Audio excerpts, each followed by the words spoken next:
One of the things we have seen at the Travelers has been a struggling of small businesses to thrive in the country. And we see them surviving, we want them to thrive.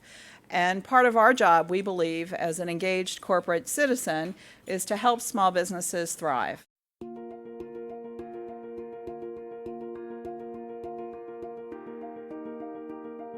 If you look at national figures of productivity right now and compare it cumulatively to 2000, first quarter of 2000, cumulative productivity in the United States is up about 36%. What that fundamentally means is what it took 5 Americans to build, in 2000 can now be done with less than 4.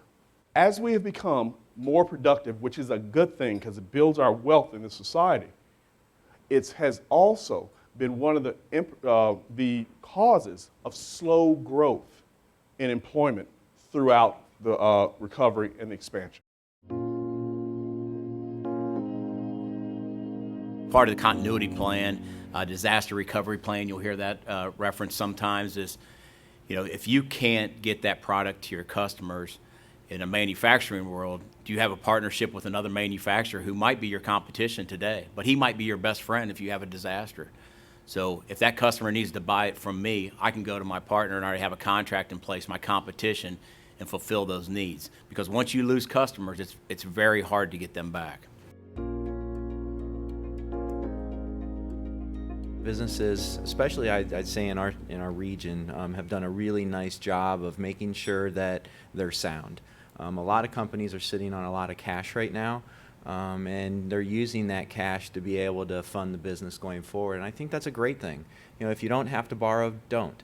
My one caution to that is don't deplete all your cash. Make sure that you do save a certain percentage of that aside just in case the emergencies, because you never know what those emergencies are going to look like. And then, it's the cliche, but it's true.